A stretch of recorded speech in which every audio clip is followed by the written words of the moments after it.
यस्विनावधीतमस्तु मा विद्विषावहै। ॐ शान्ति शान्ति शान्ति। ॐ सदाशिवसमारम्भां शङ्कराचार्यमध्यमाम् अस्मदाचार्यपर्यन्तां वन्दे गुरुपरम्पराम्। ॐ नमस्ते अस्तु भगवन् विश्वेश्वराय महादेवाय त्र्यम्बकाय त्रिपुरान्तकाय त्रिकाग्निकालाय कालाग्निरुद्राय नीलकण्ठाय मृत्युञ्जयाय सर्वेश्वराय सदाशिवाय श्रीमन्महादेवाय नमः। ॐ समस्तजनकल्याणे निरतं करुणामयं नमामि चिन्मयं देवं सद्गुरुं ब्रह्मविद्वरम्। Hari Om, salutations to all.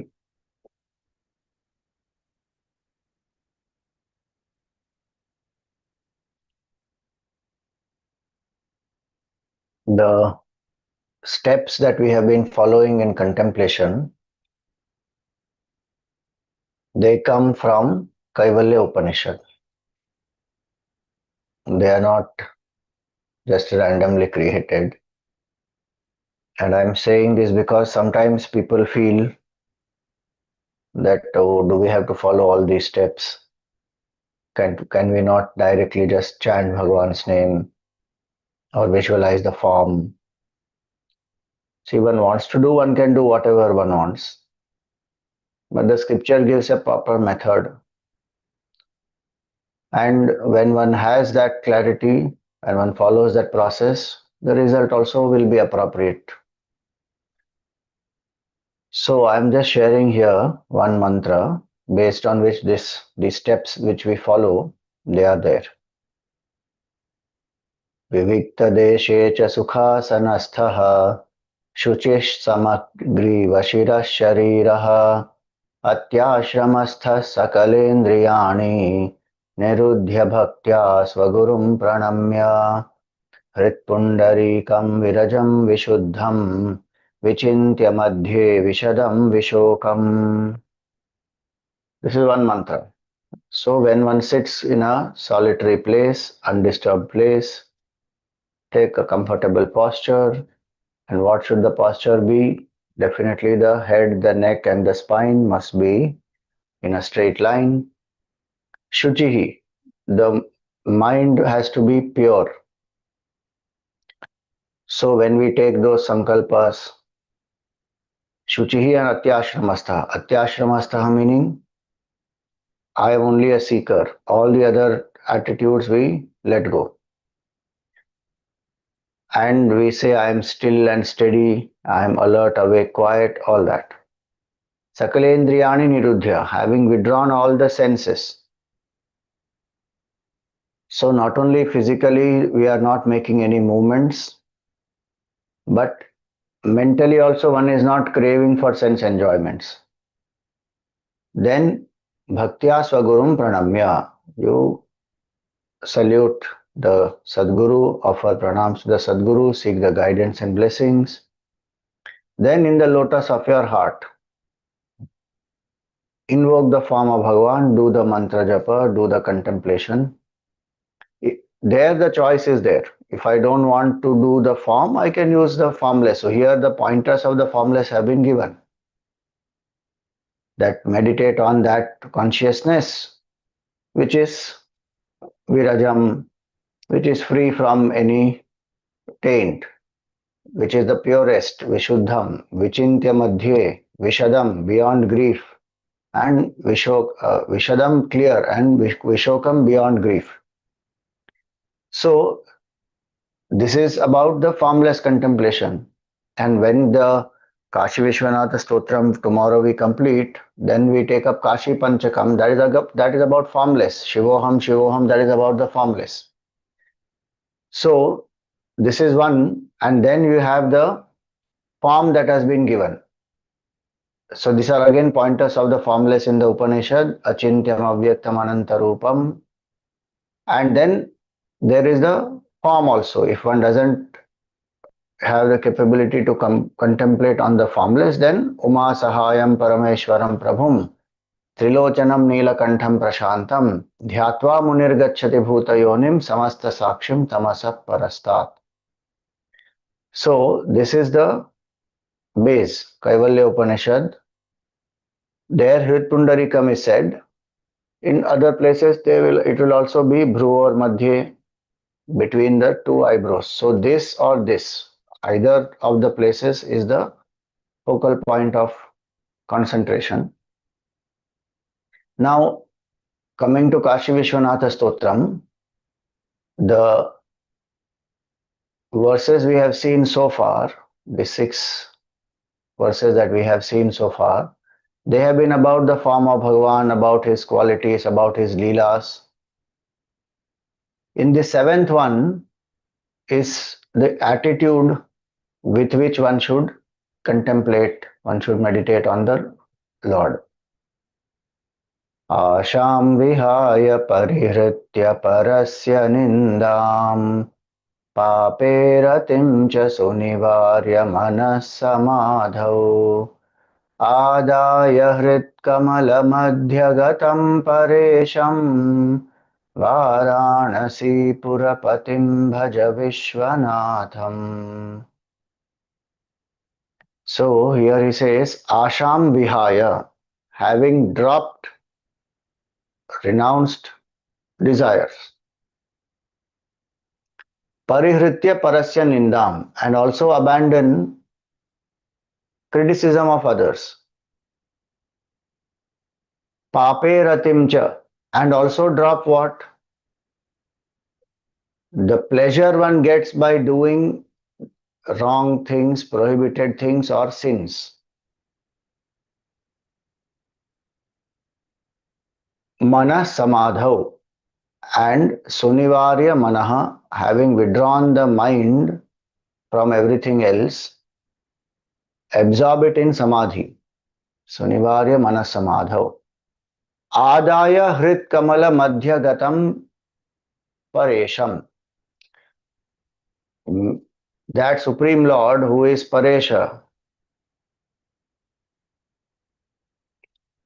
focus or meditate on that Lord in the lotus of your heart. Adāya hṛt-kamala-madhya-gataṁ pareśaṁ. Vārāṇasī pura-patiṁ bhaja Viśvanātham. Worship that Lord Viśvanātha, who is the Lord of Vārāṇasī. He is the Lord of the universe, Viśvanātha. So, Asham vihāya, one has to abandon desire. Especially what type of desire? The desire which is selfish, which makes one extroverted. That is the first aspect. Drop the selfish desires, kamya karma, what we say, because our duties we cannot drop. And the second line says pape ratiṁ cha sunivarya. So that is nishiddha karma also one has to drop. 4 types of karma basically. Nitya karma is our daily duties for our maintenance of the body, for the livelihood, etc. So you get up, take bath, eat food, do exercise, sleep properly, do work, have whatever relationships are there, duties in that. All that is nitya karma. Upasana, daily puja, all that is comes under that nitya karma. Then second is the naimittik karma, which is occasional duties. Somebody's married, somebody's anniversary, some festival, some samskar has to be performed occasionally. Then kamya karma, desire prompted activities. There also it could be self-centered or it could be for the larger good. And nishiddha karma, which is prohibited actions. Those which are not as per our varna, our temperament, our ashram, the stage of life, our roles, those which create a split in our personality, those which are harmful to our own evolution, all those are nishiddha karma. So this kamya nishida, in the first line kamya karma, second line nishida karma, one has to drop. If one wants that meditation to be most fruitful. There was one village. Now, in that village, the people are drawing water from a well. And when they are living like that, dependent on that well. Sometime, as time passed, what happened suddenly, when people are taking out water from the well and they are drinking the water, they are using it for cooking, etc., then they are falling sick. So they started wondering what happened, why are people falling sick? They did not understand, they did not realize. One Mahatma Ji was there. So they went to the Mahatma and said, Mahatma Ji, this is what is happening, everybody is falling sick, they are taking water from that well. So that Mahatma Ji, he thought and he said, there is a dead cat in that well. So he said that is the reason. Now you go, empty that well, and things will be all right. So they went, and after some time they again came back. They said, Mahatma Ji, the same problem is there still. He said, why? They said, because we emptied the well and then the fresh water came. Again the same thing is happening, people are all falling sick. So he asked, did you remove that dead cat? They said, no. Hey, if you don't remove the dead cat, then what is going to happen? Same disease will happen again, same challenges. Remove the dead cat. That story seems very silly to us, but that is what one is doing. The dead cat is inside here. Negativities are there, kamya karma, nishiddha karma, all that is inside. And then temporarily we empty our mind, we say, okay, only on Bhagavan I'm going to think.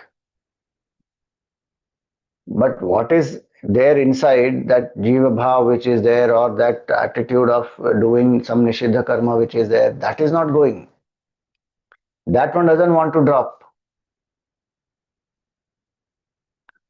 That's why in Vedanta it is said, same Kaivalya Upanishad says, na karmana, na prajaya, na dhanena, tyage naike amritatva manashuhu. Only by tyaga one will get that immortality.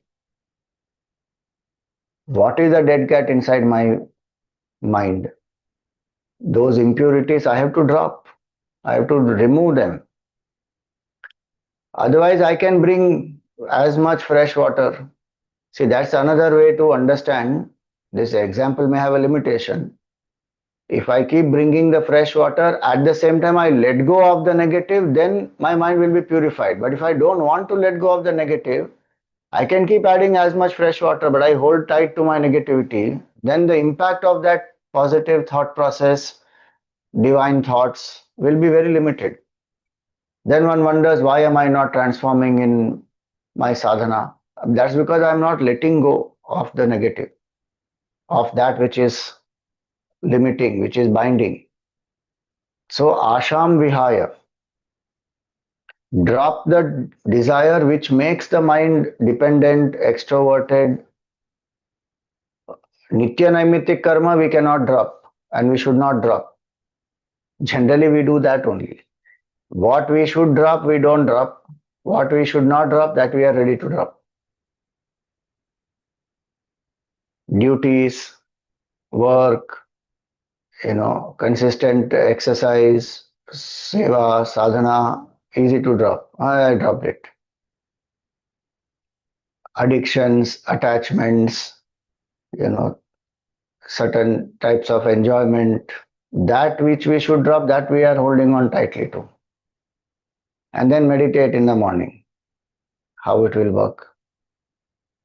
So the point here is, Bhagavan says, Shankaracharya ji says in this, that asham vihāya, drop the selfish desires.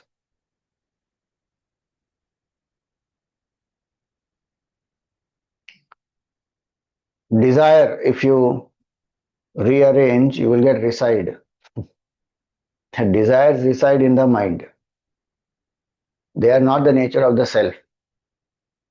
They are, what is a desire?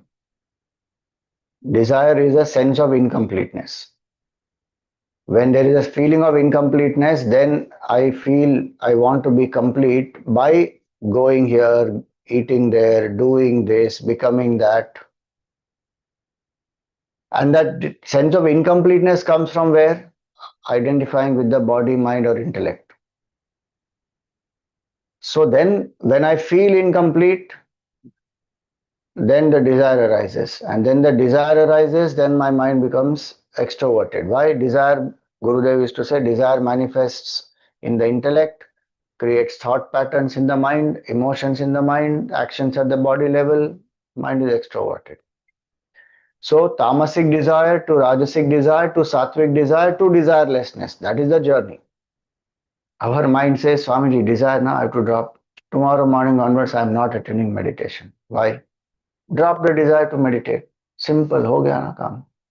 I will be in the Shiva state of consciousness. Deep sleep. First drop the tamasic desire, then drop the rajasic desire, then even the sattvic desire one will have to drop. Even the desire that I want to meditate has to be dropped. I am meditating, I am the meditator, I want to realize the truth. That also has to be dropped. Finally, the last desire to go is that I desire to realize. Why? Because you are already that which you are seeking. I cannot become infinite. I am already infinite. Just I don't know. Contemplation is to remove the barrier. So the idea here is asham vihāya. If I want to realize Shiva Tattva, then same desire, DESIRE. Those alphabets, if you reverse, not reverse, if you rearrange, you will get reside. Desire can reside in my mind and it can keep making me extroverted. And same alphabets, if you reorganize, you will get die and rise. You have to repeat some alphabet, but you will get die and rise. So die to the desire, rise to the truth. Rise meaning again limitation of language. You are already the truth. Discover that my nature is Shiva Tattva. I am infinite consciousness. So asham vihāya. Gurudev always gave this beautiful equation, His genius was that happiness is equal to number of desires fulfilled by number of desires entertained. Generally, we want to keep increasing the numerator. More and more desire fulfilled, more and more happy I will be. That is the material outlook. Vedanta says exactly opposite. You do the first one. Try to finish, try to increase the numerator and see whether you feel more and more happy or more and more restless. Those masters, when they said na karmana, na prajaya, na dhanena, desires for all these, karma, praja, dhana, exhaust all of these, see through it and understand that even if I get all this, there is still a sense of limitation, finitude. Then what to do? Decrease the denominator, reduce the desire. The lesser the desire, more quieter the mind, more stronger is the mind. And after a point one realizes desire fulfillment is one big trap. My nature is purnatvam. Not knowing that I identify with that which is apurna, then the desire arises, then I am running outside. And no matter how much I get from outside, I can't get purnatvam. That is my swarup only. So the mind which turns within starts doing sadhana, lets go of desire slowly, experiences the sattvic joy of quieter mind. No need of extrovertedness. One feels more happy, peaceful, quiet, in selflessness, in seva, in sadhana. One doesn't want anything for oneself. Because one understood that small I is the cause of this incompleteness. Let go. Final way to let go of all desires is drop the desirer. As long as the desirer, Mr. So and so, is there, it will keep feeling incomplete. So when we let go of tamasic desires, replace with rajasic ones, become dynamic, active, serve people, exhaust the energies in that seva where one wants nothing for oneself, only cause is greater than oneself. Then the mind will become quiet, contemplative. Then one wants more satsang, sadhana, quietude, all that. And doing that, one drops the desirer only, gone beyond sattva-guna. Come to realize, Hare, my swarup only is purnatvam. What am I running behind? So, asham vihāya, that is the secret to realize Shiva tattva. Renounce. Tyagena ike, the only one means Tyagena ekena amritatva manashuhu. There is no other method of immortality. Only let go, drop, renounce. Renounce what? Not only work, people, things, home. Renounce desire. Renounce the ego. So asham vihāya. Then he says parihṛtya parasya nindām. Also drop very well. Parihṛtya. Withdraw the mind from all this. What? Parasya nindām, simply vain talk, gossiping about people, analyzing their behavior, commenting on what they are doing, why they are doing. See, functionally, if I have to figure out something, is a different matter. But unnecessary talk about people, what is the need? Only polluting the mind.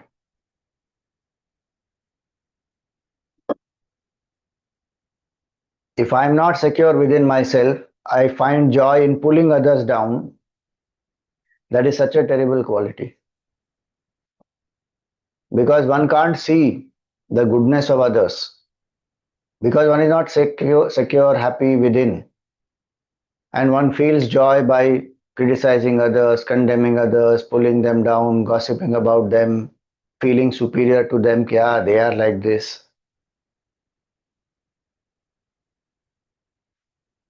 Gossip is one who talks about others. Bore is one who talks about oneself. Great people discuss ideas. Mediocre people discuss events. And those who are the lowest category, they discuss about people. For what? Wasting time on just talking about people. Even if somebody's plus and minus has to be analyzed for some work, etc., analyze it, appropriately use it, and then finished. Why should people occupy our mind? But how much it occupies? So the bhav has to be that I am here as a sadhak, they are also seekers. Yes, people have their own plus and minus, like we also have our own plus and minus. Keep identifying that, keep improving, keep walking, that's all. Unnecessary talking about people not required. Asham vihāya parihṛtya parasya nindām. And if I have to do nindā, I should criticize the performance, encourage the performer. That's all. Then we are done. And criticize as much one can in private, praise in public. These are simple things that one can follow, but many times one doesn't follow. We criticize the performer and that morale of that person is down. Criticize the performance, this is wrong, what has to be done is this.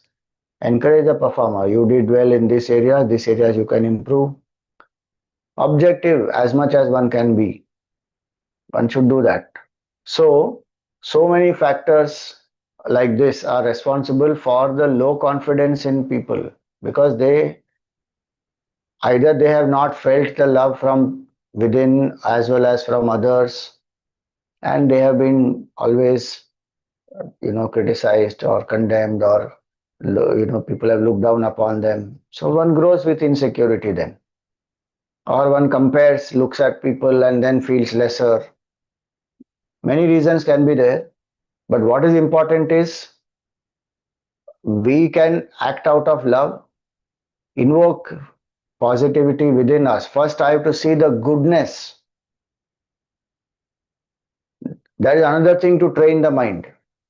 We first see the weakness, first see the goodness, then see any flaw, and then see how to overcome that. Within us also and in other people also.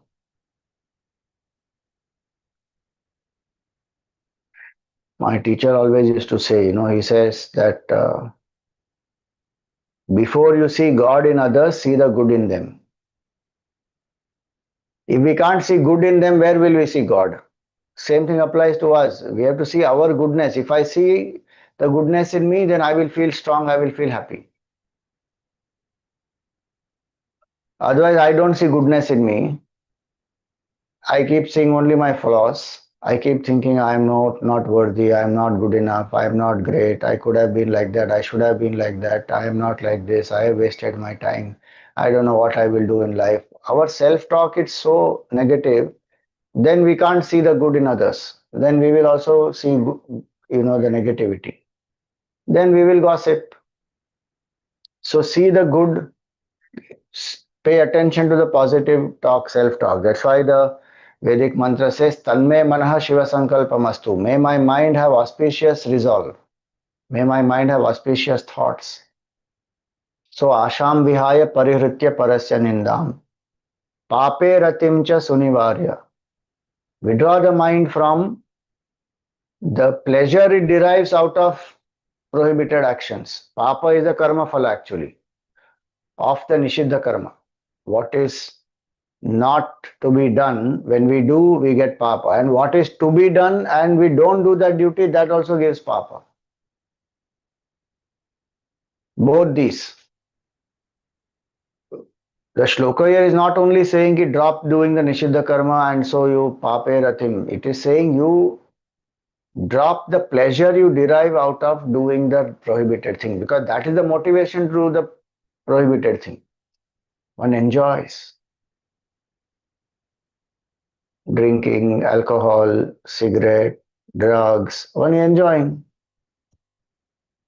It is hurting the body, harming the body, but still, and all wrong notions. One peg a day will not do anything to me. It is in fact healthy. All wrong notions. And one takes delight in that. One takes delight in telling lies. One takes delight in manipulating, coming up with new schemes to hoodwink people. And then one thinks, I am a genius. Quick buck I made. Shortcut. Cheated somebody. They didn't even realize. Pape ratiṁ, that is called. Taking delight in the things which are prohibited, which are not good for me, not good for the others. Shankaracharya says, you drop that. If my rati is in papa, Shiva Tattva cannot be realized, because Shiva's bull, Shiva's Nandi, the Vahan, is a bull. And that is symbol of dharma. And only when one is dharmic, when abides in dharma, in righteousness, in duties, in values, then Shiva Tattva can be realized. I will share one passage which is in Shiva Puran, where it is said that when people say Kashi Maranat Muktihi, how one will get mukti when one dies in Kashi, that passage in Shiva Puran gives certain details, saying that you do this, then only it will give you mukti. If you don't do this and if you do the opposite, and be there and do the sins, because those who are living in Kashi also may be doing prohibited karma. It is not that because they are in Kashi and they are doing prohibited karma, but they will die in Kashi, they will get mukti. No. They will have to go through the karma phala of that, then again they will be born in Kashi, then again they will continue. It will go like that. So it's not that it is some free pass to do anything and then you die in Kashi and you are liberated. I will send that. So the point is what? The nishiddha karma has to be dropped. And the enjoyment that I derive out of it, that is the most important thing. How will I drop that enjoyment? Pape ratiṁ, how to drop? Pratipaksha bhavana. See the pain that it causes, see the dukkha of it and the dosha of it, and want the higher. These two are very important. I must want to do something greater in my life. This life is a precious opportunity. No, Swamiji, I don't know why I'm born here. What is the use? Parents have produced me. I didn't ask to be born here. I just got sent here now. Anyway, time pass is only happening. What is the use of any of this? But I want to eat, drink, enjoy. This is the lazy mindset. If I want to do something noble with my life, this is a precious opportunity. I can evolve, I can make a difference in the society to how many other people, whatever it may be. I do good, serve the society, evolve, live in a righteous way, dharmic way. If I want to do something noble, then I will pull myself out of any weakness and negativity. Otherwise, even if I destroy myself, what? There are 8 billion people on this planet, one more life died. Kya farak padta hai? If that kind of depressive thought process one has, then nothing will happen. I have to pull myself out of that. Pape ratiṁ. By seeing the limitation, ki why am I destroying this body? Anyway, this is getting destroyed by itself over a period of time. Why am I speeding up its destruction? And why I am giving such a useless logic saying even people who have lived with all self-control, they are getting cancer and dying. And I know people who are drinking and smoking, but they have not got any cancer. So it is all very unpredictable. Just live however you want. This is all stupid logic. You are giving one example like that of somebody who has been eating, drinking, whatever, and still not got cancer. But there are 100 examples of those who have got. Why are you not seeing that clearly? And what is the point? Even if that person has not got, what is the point? Are we using this life well? There's so much more that can be done. And how much one can evolve. This is a precious opportunity which doesn't come fast. Human life, we take it for granted. Papa and Punya. The choice of Papa and Punya, the choice of Satkarma and Dushkarma is in human life only. In other yonis we can't. There's Bhoga yoni only there. So if I want to speed up my evolution, it can happen only here. Don't go by what is the conditioning of the society, etc. Understand what is the importance of this. That's why Shastra always begins with that, saying this human life is precious. Use the opportunity. So, pape ratiṁ cha sunivā. And then what to do? Mana samādhau. That is the higher goal given here. If my mind wants samādhi avastha, then I will get out of papa. The bliss of samādhi. One should have that goal in life. Before the body drops, samādhi I have to experience. Look at the great masters, they have experienced that state. What a blissful state that is. How many people desire samādhi? Think about it. We desire, na? In our to-do list, Swamiji, I want to go to this place, I want to go to Switzerland, I want to go to Australia, I want to do this, skydiving. Like that, one list, maybe the point should be, I want to experience the bliss of samādhi. For that, how do I train myself? The supreme bliss. If you want bliss, experience the highest. Why are you settling for petty things? You do whatever you want. The mind says, okay, I want to skydive, I want to eat this cake, I want to go that place, I want to see this movie, whatever. Do all that if you want. But the supreme bliss is you experience in samādhi. Be one with the supreme. Samādhi literally means Brahman. Samādhi means consciousness actually. Samādhi is not a experience. Highest meaning of the word samādhi is that in which the dhi has become samā, meaning the duality in the buddhi is gone. The buddhi has lost itself completely. Ego is completely dissolved. That state of consciousness is called samādhi. That is called jnana avastha. The process which leads to it also, sometimes people call that as samādhi, because the mind will get absorbed in it, then savikalpa, then the mind will transcend that duality of meditated meditation and meditating or meditated nirvikalpa samadhi. Then practice of nirvikalpa samadhi come to sahaj samadhi. That is the highest state of realization. So one should desire that I want to experience what is this samadhi, how is it that people go beyond body, mind, intellect, what do they really experience, how are there so many saints experiencing that, then why I am not able to experience.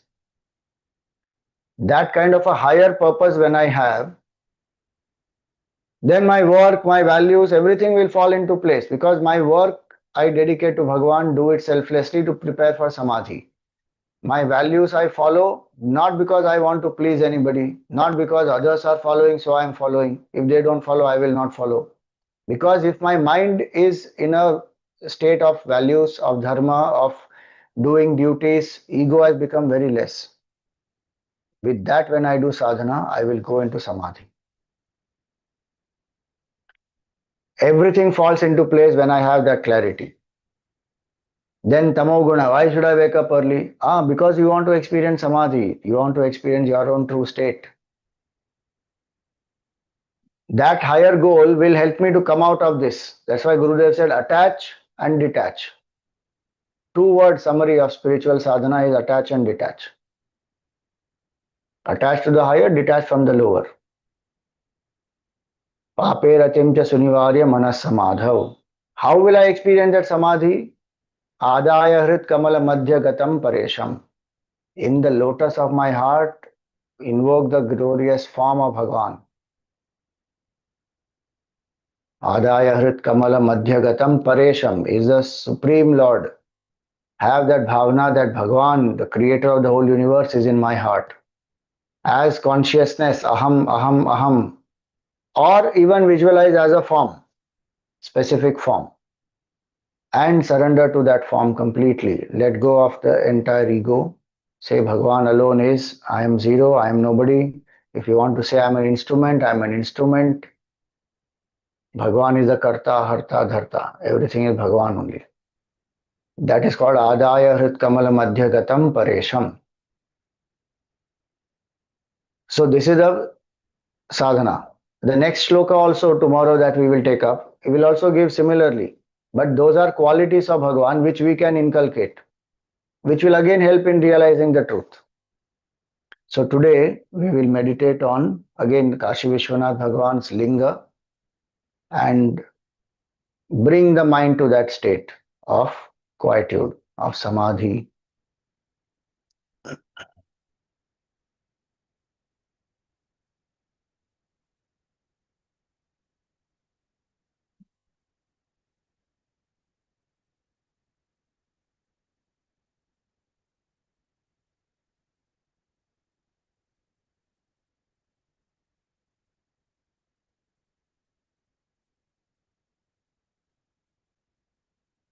Sit erect, the head, the neck and the spine in a straight line. Close your eyes gently. Relax the shoulders. Let your hands be in your lap, palms facing the sky. Come to a comfortable posture without any strain in any part of the body.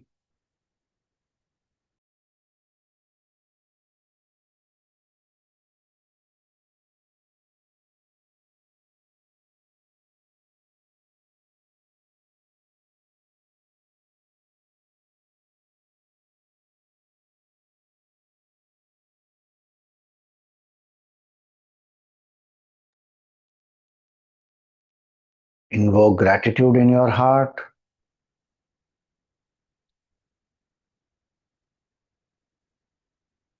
Thank Bhagavan for this glorious human body, this human life.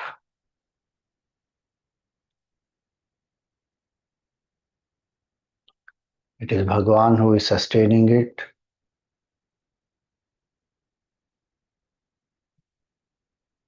He is the fire in our heart. the power that runs the heartbeat. He is the fire in our stomach, digests the food, assimilates it. He is the fire in our mind, which feels, which desires.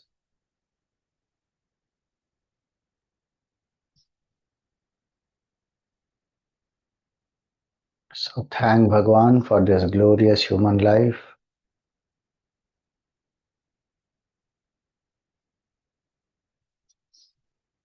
And pray to Bhagwan that may we make the best of this opportunity.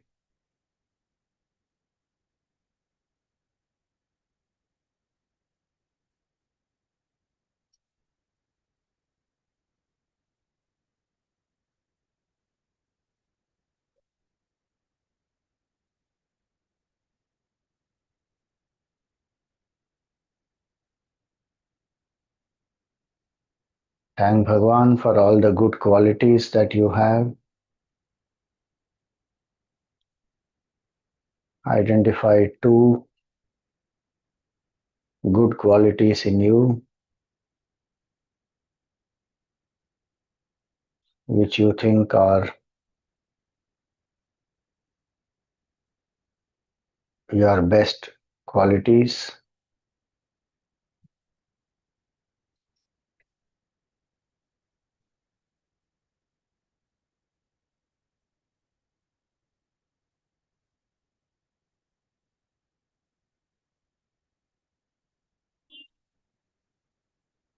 Thank Bhagwan for these qualities that you have.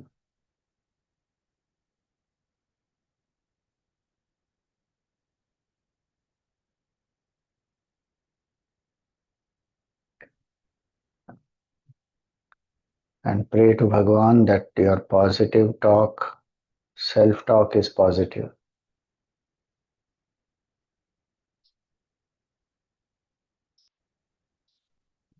Through the day, ensure that how you talk to yourself about yourself is positive, is inspiring.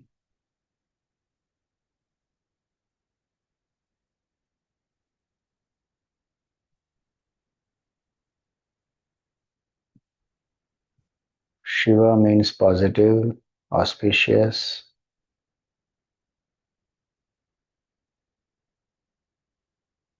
So may the mind have auspicious resolve.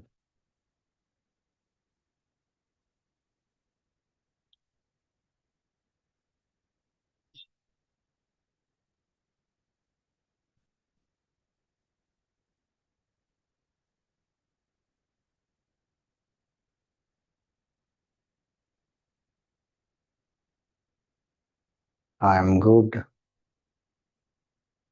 I am loving, I am lovable, all is well with me.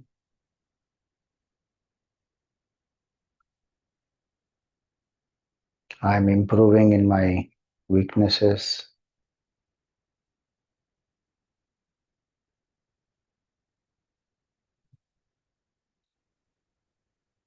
In this way, let the talk be positive.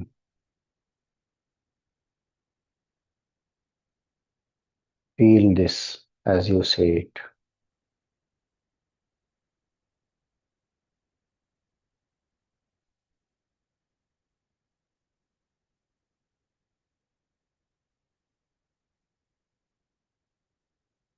Suggest to the mind that for the next 15 minutes I am steady and still without any movements.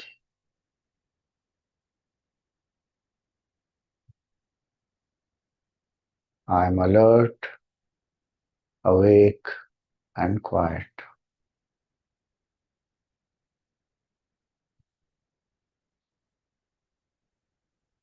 I am only a seeker, a devotee,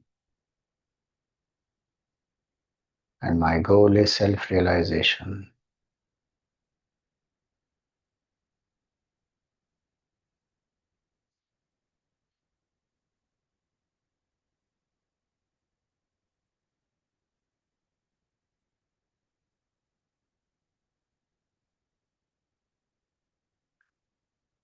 Relax the body through deep breathing. As we say inhale, take a deep breath. Slow and steady deep breath. As we say relax, exhale slowly and completely.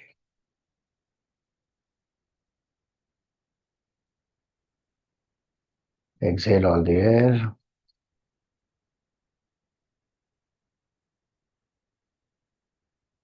Inhale.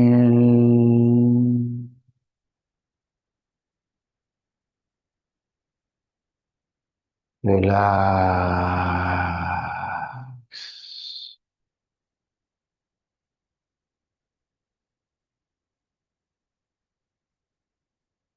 Inhale.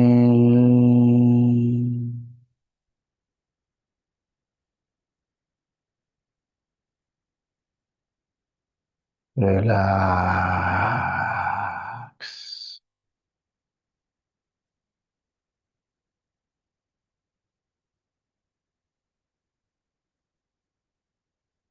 Inhale.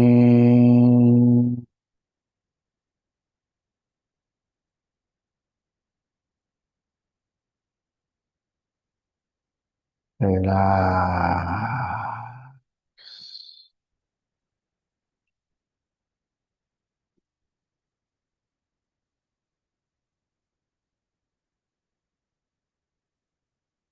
Inhale.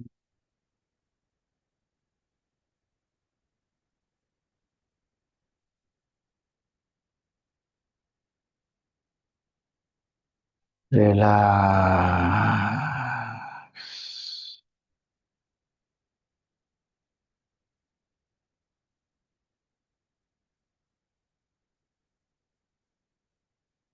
Inhale.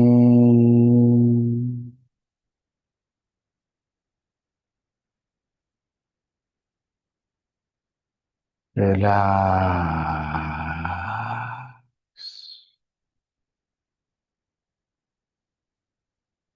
Continue at your own pace.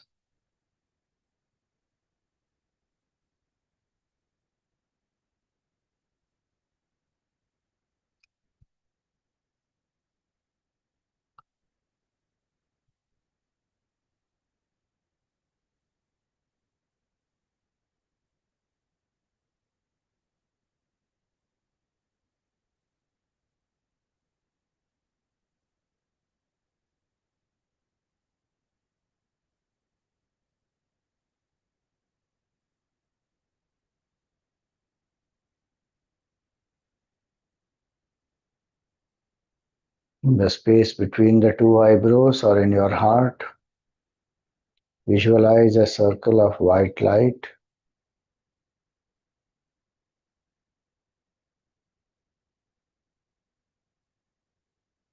In the space between the two eyebrows or in your heart, visualize a circle of white light. Invoke the auspicious form of your Sadguru, if you have one, or invoke the form of Bhagavan.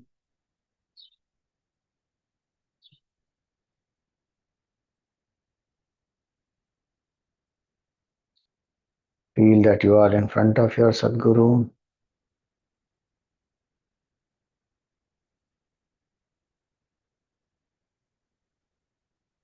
And with all devotion, gratitude,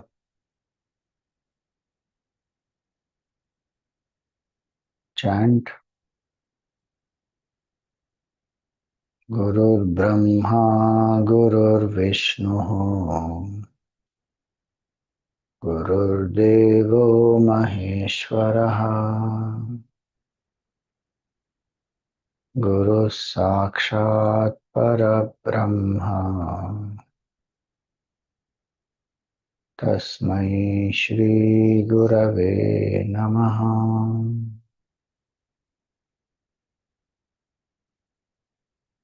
Offer some flowers at the feet of the Sadguru.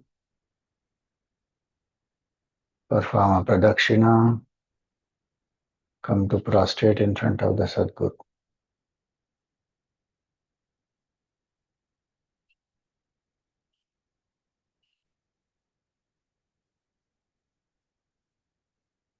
Repose the form of the Sadguru back into your heart. Invoke the auspicious form of Bhagavan Kashi Vishwanatha on the banks of the glorious Mother Ganga in the holy city of Vārāṇasī.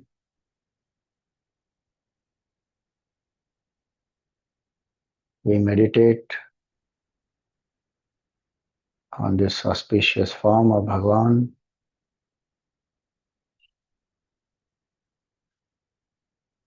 The beautiful temple of Bhagavan Kashi Vishwanatha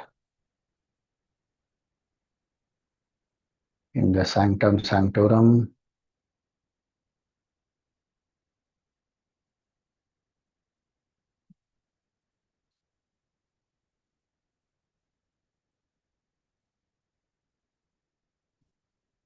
There is a golden square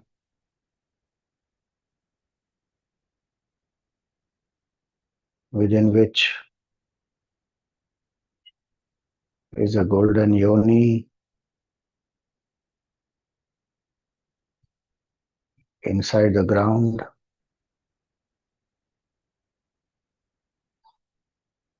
and in the yoni is a black elliptical Shivlinga.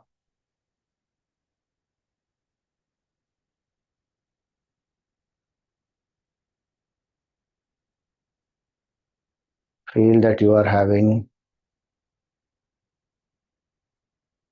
one lota of water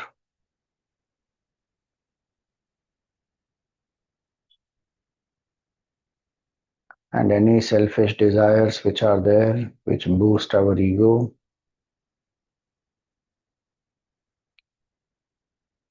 Feel that you have put them in the water. Any pleasure that you are deriving out of any wrong deeds, prohibited actions, adharmic thoughts, they are in the water.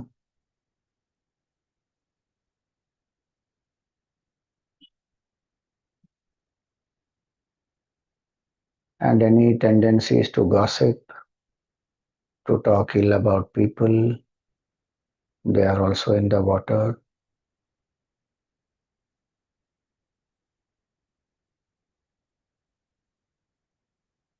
And this water we offer away to Bhagavan. May Bhagavan take away these things from our mind.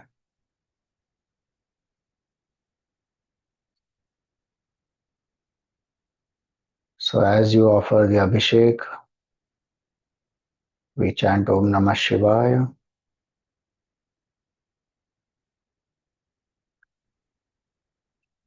So that we offer our negativity and imbibe that which is auspicious.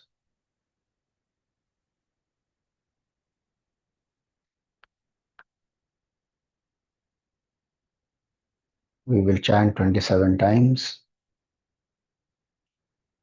Om Namah Shivaya. Om Namah Shivaya. Om Namah Shivaya. Om Namah Shivaya. Om Namah Shivaya. Om Namah Shivaya. Om Namah Shivaya. Om Namah Shivaya. Om Namah Shivaya. Om Namah Shivaya. Om Namah Shivaya. Om Namah Shivaya. Om Namah Shivaya. Om Namah Shivaya. Om Namah Shivaya. Om Namah Shivaya.